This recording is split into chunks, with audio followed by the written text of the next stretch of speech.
Good morning from Northwest Lower Michigan.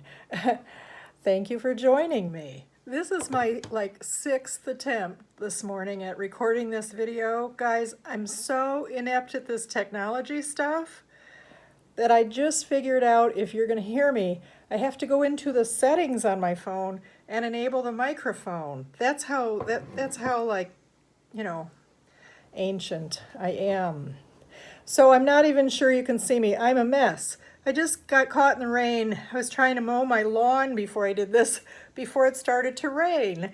I wanted to record a video this morning because I'm so encouraged and so grateful to everyone who has watched my video and responded to my video and left me the most lovely and encouraging thoughts. And I can't name you all in a short period of time today, but I will eventually be calling on every one of you to tell you specifically what it is that I appreciate about you or have learned from listening to your videos. So I'm so very grateful to this community. So I want to, I was trying to think of what to make a video about. You guys have you've covered it. You've so way covered it. And I'm so inspired. I teach the Tarot, and one of the things that I teach is that you don't need me to give you Tarot knowledge. There's so much of it available. There are books and videos, galore. There's a plethora of information out there. And not only do I encourage you to partake of any and all of it as you are able, but not to be too influenced by any one teacher or methodology of instruction. I say in my first YouTube video, the cards taught me, and that's really true. I didn't have any information. I didn't know what they were. So give yourself a great deal of space to just experiment with your cards. And so what I'm going to do today is I'm going to read you something that I wrote for my beginning students called How to Be a Badass Tarot Card Reader in 5 Easy Steps.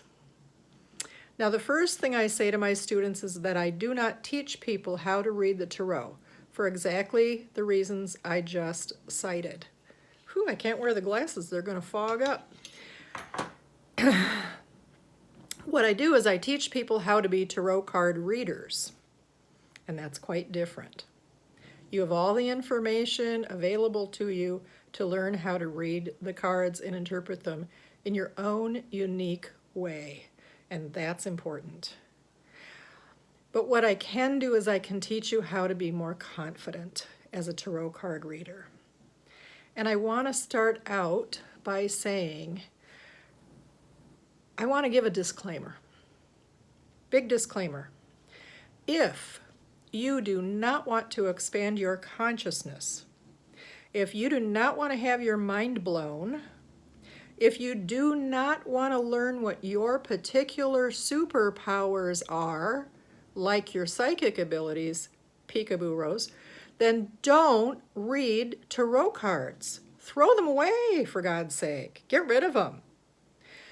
If you want to live securely in a third dimensional reality according to the conditioning that you already have in place and feel confident in, then don't read tarot cards. Because tarot cards are going to tap you into your intuition, aka psychic ability. They are going to expand your consciousness. They are going to blow your mind constantly. They're going to teach you things you didn't know you wanted to learn. They're going to expand your horizons. They're going to give you challenges. They're going to put you in touch with all kinds of different people from all different walks of life, who will come to you earnestly needing and wanting answers to questions. And so let's go from there. How to be a badass tarot card reader in 5 easy steps. Step 1, pick a deck you really like. That's, kind of redundant in this community, but really it's just that simple. Pick a deck you like, or as I like to say, get a starter deck and start. That's all there is to it. This is credited to Einstein, but I don't know if he actually said it. He said, magic is simply science that has not been proven yet. And of course, we know that's happening now in neuroscience. Medical neuroscience now has the ability to map the brain, see where the neurons fire, and know how the brain functions. And it has proven that imagination and intuition are exactly the same process in the human brain. So if you draw a tarot card, you see a pretty picture. You see some artwork, it's usually colorful. It's got an image on it. If you know nothing about the tarot, if you've never seen a tarot card before in your life until that first one you draw, looking at that imagery is going to spark your imagination. It's going to spark your imagination, and the minute you put together 2 coherent sentences, I can be coherent. The minute you put together 2 coherent sentences to try to describe the image of what you see in that card, you've just fired the neurons and opened up the pathway in the brain that takes you directly to your intuition, aka psychic ability. And so you don't have to have any psychic abilities. We all do. We're all born psychic, but we don't know that, and we don't know how that works. Basically because it's a muscle we've never used. And so it's never been developed. It's never become strong. We've never learned how to understand it. But if you start reading tarot cards, you're going to learn how your psychic ability works, because you can't look at the imagery and have your imagination sparked and not immediately tap into your intuition. It happens automatically. There's nothing to it. Step 2, be prepared. If you're going to read for others, and I highly recommend it, whether professionally or not. Now, there are professional organizations. If you would like to take some classes and some tests and become certified and feel more confident that way, that's easily doable. But I suggest you read for other people for exactly that reason. They're going to ask questions that aren't your questions, and you're going to draw a card, and it's going to spark your imagination, and something magical is going to happen. And you're both going to get your mind blown. And you don't have to have any experience to have that happen, fortunately. The more you practice, the more experienced you become, the deeper, if you will, your experience with each card becomes, the more fascinated you are by that process, the more it will enrich your everyday life. That's the other thing I'm going to tell you. The other disclaimer. You can't put the lid on that box and put those cards back in that pretty little bag and set them on the shelf and think that you just turned that little intuitive lever off in the brain. You can't walk out of that room. It stays active. It's a neural pathway, and it keeps broadening and widening and broadening and widening, and more neurons keep attaching themselves to it, and the more you do it, the more the tarot becomes a living entity to you that you are constantly interacting with, because it connects us exponentially. It's a process that connects us as exponentially. to our divinity, to our divine self, to the Akashic records, which of course are the records of all knowledge of all mankind on the planet Earth. And so you can't put it on the shelf and turn it off. Again, if you don't want to live in the fifth dimensional reality as an expanded being, constantly learning and growing and enriching your life, put your tarot cards away. Okay. Step 2, be prepared. What I mean by that is when you are going to read for someone else, I want you to come to that experience as open-hearted and empty-minded as you possibly can. I want you to check your ego at the door. And I do it ritualistically. I usually wear a scarf. But whatever it is for you, have something on your body that you can take off and literally hang at the door. Leave it at the door. Take off your shoes if you want. Whatever it is, create for yourself a personal ritual that reminds you. I don't want to bring my own agenda to this process. And that's one of the things about it that is so healing. You get to take a little break from your own neuroses, from the chaos of your own everyday life.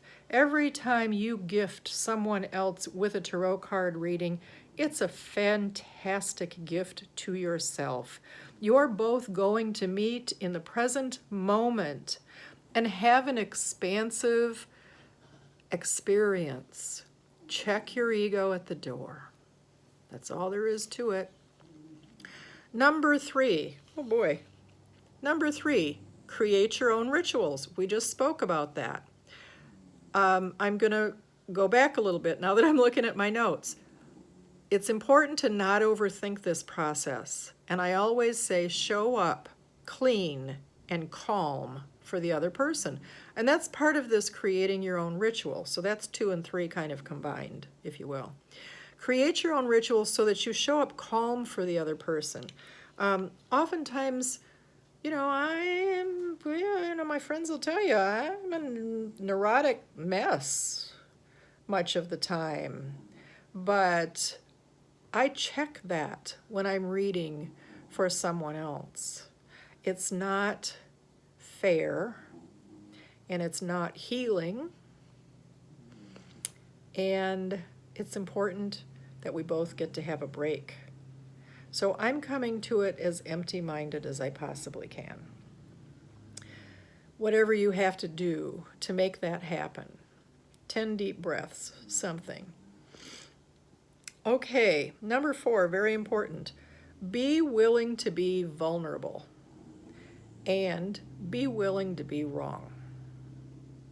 Be willing to be vulnerable by speaking aloud, what it is you see in the cards and what pops into your mind.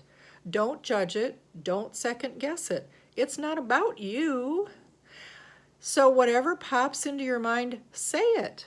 And you just might be miserably wrong. The other person might look at you like you're speaking Swahili and shake their head and go, I don't know what you're talking about. It doesn't matter. If you're not willing to be wrong, you have no chance of getting it right. You have to be willing to speak what pops in intuitively. This is an intuitive process. That's why it's so creative. That's why it appeals so much to artists and people who are quite visual in life. And that's why it's fun. And that's why it works. And that's why it has lasted for thousands of years. Hello. Okay, so you have to show up and be willing to be wrong, which means you have to be vulnerable. You can't go into it trying to please the other person that you're reading for, or trying to say the right thing, or trying to make sure you're, psychic enough to wow them. whatever it is, you just can't show up with your own agenda about being right and about getting it right. You have to be willing to be wrong. And so that's pretty scary, it's pretty scary. It's pretty scary when you're reading for yourself and you ask an important question and you might learn something about yourself that maybe you would rather put off dealing with until next Tuesday. I know that's true for myself. So again, you have to be willing to be vulnerable. Number 5, you have to be willing to be right. Because more times than not, you're going to say something that pops into your mind as a result of looking at that card, and that person is going to either begin to cry or their jaw is going to drop open because you just tapped into something that they knew, they just needed the validation. Or they're seeing it differently for the first time because, for God's sakes, they're showing up vulnerable and willing to be wrong too. And that's the beauty of this process. So basically that's 5 easy steps how to be a badass tarot card reader. 1, pick a deck you like. Got that down. 2, be prepared. Cary Grant said 90% of success is showing up looking and smelling good. 3, create your own rituals. 4, be willing to be vulnerable and perhaps even wrong. And 5, be willing to be right. I wish you all the very best. Please keep reading those tarot cards. I love you, and I'm grateful. I'm so overwhelmingly grateful. And we'll take it from here. We'll go on from here in the near future. And I'll try to have a little tech support. Meantime, thank you. Bye now.